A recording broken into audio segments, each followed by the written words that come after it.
Welcome to the Artist Work Ethic Podcast. I'm Mike Pelak. I'm a screenwriter and filmmaker who's always looking to maximize my time and potential as I work to break in. In this podcast, I talk to artists of all kinds who have seen success in their fields about their process, habits, and work ethic. Today on the show is Anna Mastro. Anna's an award-winning director who started in commercials and music videos, but now works primarily in film and TV. She directed Disney's Secret Society of Second-Born Royals, which is streaming on Disney+, and the film Walter, which features Andrew J. West, William H. Macy, Virginia Madsen, Jim Gaffigan, and Neve Campbell. Anna has directed episodes of a number of TV shows, including Shameless, The Rookie, Marvel's Runwaways, Gossip Girl, Jane the Virgin, and more. A couple quick things before we jump into the episode. I've talked in the past about myself working on breaking into screenwriting. Please check out blackoilfilms.com/screenwriting. There you can check out some of the screenplays I've written. I have the first 10 pages of each one uploaded, but feel free to email me at theartistsworkethicpodcast@gmail.com, and I'd be happy to send you a full script if you're interested in reading. The script I want to highlight today is a feature drama called Stay What You Are. Stay What You Are is about a workaholic, former punk rocker who desperately attempts to relive his rock and roll glory days through his daughter's 10th birthday party, while his marriage and career hang in the balance. Last thing before we get into the episode, I would love anyone listening to subscribe, rate, and review the Artist's Work Ethic Podcast wherever you listen to podcasts. It really helps us put the show out there. All right, Anna, thank you so much for coming on with me today. Yeah, of course. Thank you for having me. So you started out in commercials and music videos and have been directing quite a bit of TV for the last 10 or so years, with a few features sprinkled in along the way. When you were first beginning to work on a professional level, what was the moment that you realized it's all kind of coming together and happening? I think I'm still waiting for that moment. I'm just kidding. I'm really fortunate. But basically, when I moved to LA, I'd graduated college and I had worked for 2 producers. And then I met a director, and I really wanted to be a director. And at the time, there were like no female directors that, were aspirational kind of in that way, that were making big movies. They were making tiny movies and they were really cool and artistic, but the big movies were like Michael Bay and, Ridley Scott and all these guys. So I took a job, and I guess it was kind of like my confidence like needed incubation time. So I took this job working for a director, and he was making these kind of big movies, and he really was such a good salesman. Like, he could get everyone on board with this vision, and he was so inspiring, but like his sort of work ethic, or his sort of follow through on certain things was a little bit needed help. So that's where I was like, I can be indispensable here. And so I worked for him for maybe 3.5 years. And in that time, we shot Charlie's Angels 2. We prepped Superman for an entire year. We did a couple of pilots, including Fastlane and the OC, and they were really good experiences. And then I sort of started producing there things he wasn't directing for another 5 or so years, just out of fear to like make the jump. But in that time, it was like, people talk about sort of being a writer and then having a day job. It's like, I was shooting music videos on the weekends. I was trying to build a reel. I was trying to pull in resources and sort of use the people that I was meeting, and sort of get them on my team and, try to sort of put something together. And I think that was like kind of the invaluable time. And then I think I like left that job, and it was maybe 5 or 6 years later, or even 7, when it was like, okay, I've got a movie that came out, and I'm going to do 9 shows this year. Like, for me, 9 or 10 shows, if you're doing hour shows, is like, that's a year. And it was a full year. And I don't think I've ever experienced that again. It was like, I hit that 1 year, and then I was like, okay, now I need to make another movie. So I'm not sure you ever get to that thing where you're like, it is working, but I think your problems change, right? You're not like struggling to buy top ramen, but like you're still like sort of trying to figure it all out or figure out like the next kind of path, because there is no like complacency in the business. You don't just make one thing over and over again unless, you know, you're a very well-known director just for that. So do you think that hustle and that work ethic comes from, somewhere that something in how you were raised or something else in your life that instilled that into you? So it's a combo, right? My parents were hippies. They met at like a meditation TM camp in the 70s, and we had a level of people around all the time that was kind of like this organized chaos, which is very much like set, which I loved. But I also grew up doing ballet and, you know, working construction. I had all these like kind of weird jobs, and it was because like they all sort of lend to this directing career, right? Like having meditation people and being in kind of camps all around was like, okay, I understand set. I love having 100 people around all the time. Ballet was very detail oriented. So I think that discipline really like, you know, helped me just like every night when I get home from set, I organize the next day. I don't do it the next day. There is that kind of discipline ingrained. And because I was working construction, I could draw blueprints. So when I didn't have enough money for production design or whatever, I would draw it myself. I think the combo of those three things were like and I just loved watching movies. I loved watching foreign films and musicals mostly, but like I think that then lended itself to like whatever my career was going to become. So, like a recurring theme, which again, you've kind of already touched on this, but a recurring theme in the podcast has been that people who have ended up with some level of success have done things to set themselves apart from their peers, kind of adding value. I talked to one Ryan Phillips from the band Story of the Year, and he was saying that before they broke through, they were going to Warp Tour with a stack of CDs and just putting them on other bands' tour buses. What sort of thing would you say that you've done throughout the years that has separated you from your peers to take that next step?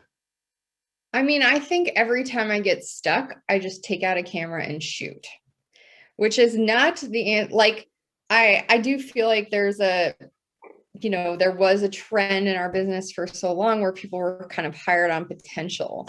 And I think when I started wanting to break through, you had to show the proof, you know, you had to show that you could do it. And so every time I kind of got stuck in this box, and funny enough about Warp Tour, like I would go to Warp Tour and shoot a bunch of footage with my friends' bands and then try to cut it and sell it back to like MasterCard as like an ad because I wanted to work in commercials. And so like I would get stuck. Like I remember sitting in a meeting once for one of these action shows and they were like, but you don't have any action on your reel. You don't do any action. And I was like, cool. So I went and met, you know, an action writer and I shot an action short and ended up working on Marvel Runaways. You know, like I kept trying to figure out how to dig myself out of a box every time by just shooting something or trying something new because I had the capability to like figure out how to do that. And it was pretty painful. I think like 3 or 4 shorts in, you're kind of like, okay, no more shorts. Like I just can't do it. But you know, it really did help me kind of break out of the box of things. It sounds like it's like exhausting all avenues in a way. Yeah. I mean, like the first TV show I did was Gossip Girl, and then people were like, okay, you do teen TV. But it was over. The show had ended. And then, you know, I applied to sort of a bunch of programs and started shadowing on new shows. And I did Jane the Virgin, and I did a lot of Jane the Virgin. People were like, but you do comedy now. And you're like, well, Jane the Virgin's an hour. So I do hour and hours drama. You know, there are these sort of boxes that everyone wants to put you in as you kind of like try to advance your career and also expand yourself as an artist. Like you don't really want to do the same thing over and over again. So it has been this fluid process of trying to, you don't ever really get to where you want to be, but you like keep trying new things. And I think that is a really exciting part of the business. And I try to do that in features as well. Like my first feature was really small. It was made for $700,000. When we started shooting, we didn't even have all the money, and the shoot was only 21 days.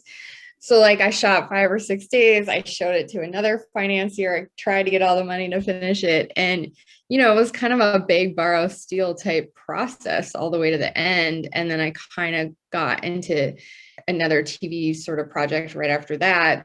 And then I didn't really make another feature until, much, much later with this first movie, like one of the first movies for Disney Plus, which is The Secret Society of Second Born Royals, which was so cool to me because I went in and I said, I don't know how to make a kids movie, but I know how to make an action movie. And I showed them like clips of Gladiator and Snatch, and they were like, okay, go do it. Go do it.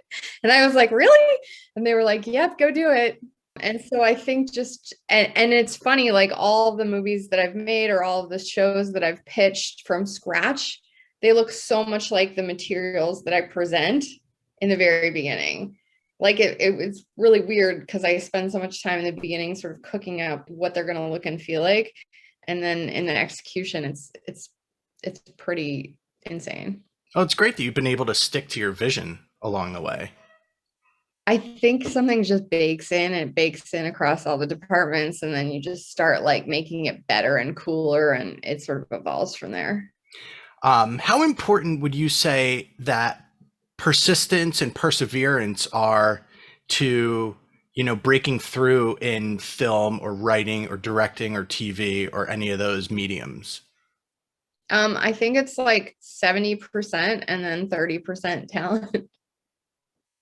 Because I'm grouping this persistence with work ethic, right? Because like every day when you sit down and you're like, I got to write these 10 emails because these 10 meetings are going to lead to 3 projects or 2 projects.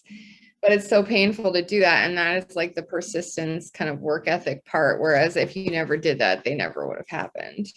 You can be 100% talented and no one could ever know about it.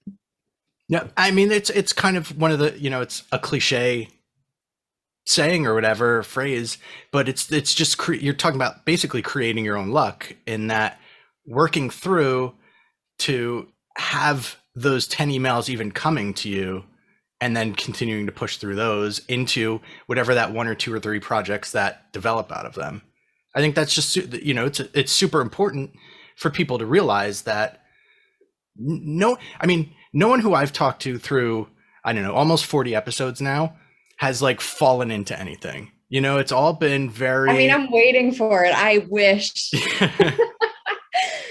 Same. I wish, someone would go, hey, all right, we loved your pilot and, here's $1 million and you can run the room too. But, it's not going to happen. Maybe it'll happen in 10 years. But the fundamental is putting yourself out there, creating those opportunities, creating the luck, and being able to capitalize when it does show up.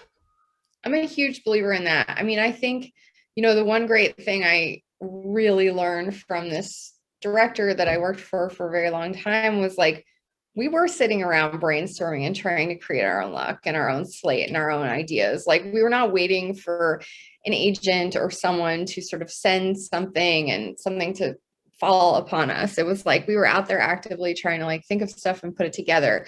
And I think I took that into my own career and life of just, okay, here's these ideas that I just can't get out of my head. Like, how am I going to put them together? And there are some of them that I've carried around for a decade before I've set them up or sold them. Or I had a TV show that like a book series that I was carrying around forever that I just loved. And I had lost it to Stars at one point who did nothing with it. And then I lost it to another company at one point. And then we finally just set it up with Bell Media in Canada. Like it was such an obscure path to what this show could be.